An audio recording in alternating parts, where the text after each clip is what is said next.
geysan lahayd oo qoladan hawiyaha ay dhib ii geysan lahayn reer abtigay waxun baan isgelin lahaa haddii quraca aniga aan ka soo jeedo ee dirta labadaba inkastoo aan ka soo kala jeedo hadday dhibaato aniga ii geysan lahaayeen waxaan ku xalin lahaa dad ka soo horjeeda madaxweynaha inay yihiin oo aan istusi lahaa laakiin weligay isma tusin dad ehelada madaxweynaha ah oo dadka inta ku tunta rafaad iyo dhibaato u geysanay ebadkay habeenkuma aana seexan laakiin waa alxamdulilaahi rabbil caalamiin caawa madaxweynaha qaranka iyo ummadda Soomaaliyeed ee daafaha dunida joogta ayaan u bandhigayaa markay ay arrimahaas igu soo dhacaan runaantii aad iyo aad baan galta uga dareemaa been idinma sheegayo because waxaan soo arkay aniga ummad maalin runaantii aniga madaxweynaha dadka taageersan xoog u taageersan baan ahay qofka ugu dambeeya ee u dhimanaya hadduu qof u dhimanayo hadday dadku soo baaba'aan xataa dadkaas un baan hore u raacaya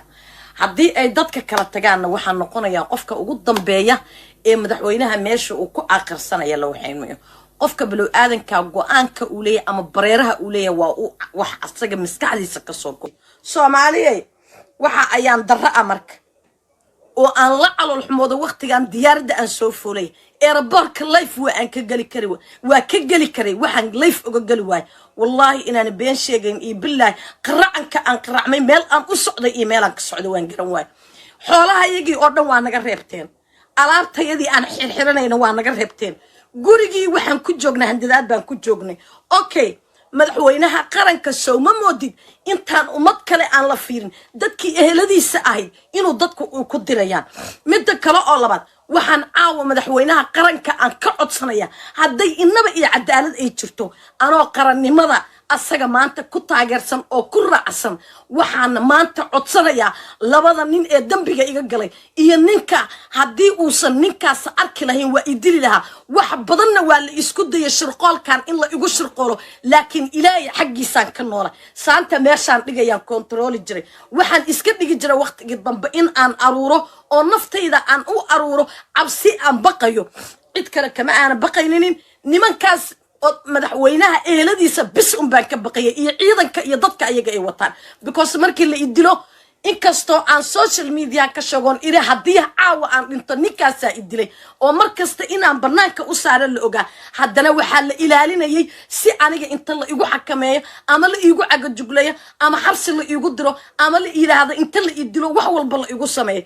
ay awoodayeen intaasaan aniguna la waxaysmay Soomaali Nabi Maxamed ay ninka aan gabarnimo ku xishoon nimanka aan gabarnimo iiga xishoon nimanka aan iiga xishoon xataa qarannimo ummad Soomaaliyeed aan iiga xishoon nimanka aan ku xishooninin maxay ay toonay gabadhaan waa gabar adika idin la dhalatay oo kale aan ku xishooninin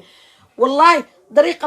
markay ay arrimahaas igu soo dhacaan runaantii aad iyo aad baan galta uga dareemaa been idinma sheegayo because waxaan soo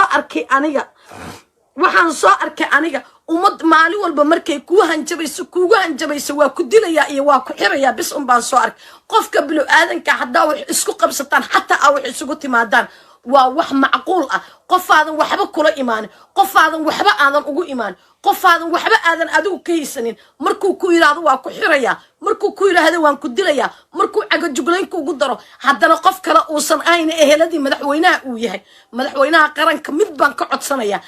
hadday inaba iyo cadaalad ay ku jirto caawa ummadda Soomaaliyeed daafaha dunida iga wada dhageysanaysa mid baan madaxweynaha ka codsanaya labada nin oo midna ina adeerkiis uu yahay midna adeerkiis uu yahay cadaaladda ha ii keeno guriga wax allaali iyo wixii aan lahaa wax allaali iyo wixii aan ku jiifanay barqacad baan banaanka uga soo leela barqacad anoo taagan markaas waliba waxa la igu yiri gamba ma qaadin kartid haddaad gamba qaadatid wallahi waa lagu xirayaa ama waa lagu dilayaa maxaan ugu mutaystay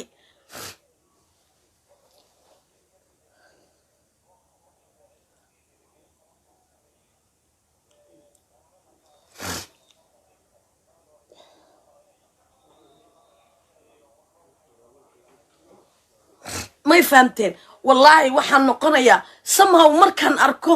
qarannimada dhibka loo marayo markaan arko isku takrifalka markaan arko cadaalad darrada ummaddu ay samaynayaan haddana meel kale intaana iska fiirin bay hoostaydii baasha ay ka soo dhalatay weligay isma lahayn madaxweynaha wax ka socda oo eeladiisa ah baa adiga inta dib kugu yimaada adiga lafaaga kuu karkarsanay wallahi inaana weligayaa habeen aana ku seexan laakiin mid aabbay iiga yimaada ama mid abtigay iiga yimaada waan iska ilaalinaya laakiin never kuma aana seexan habeen laba nin ah oo weliba mas-uula ah oo weliba odayga eheladiisa ka mid ah inay saakay aniga ay igu cayaarayaan gurigii wixii yaalana ayagu ay reebanayaan ayagoo ii kaashanaya ciidan ii kaashanaya wallahi ebadka iyo allah inaana niyadayda aana ku darnin habeenna aana ku seexanin haddaba ummadda Soomaaliyeed waxaan ka rabaa cadaaladda intay ila goobaan ummadaas iyo aniga inay jahanoo kala keenaan soo jeeda ee dirta labadaba inkastoo aan ka soo kala jeedo hadday dhibaato aniga ii geysan lahaayeen waxaan ku xalin lahaa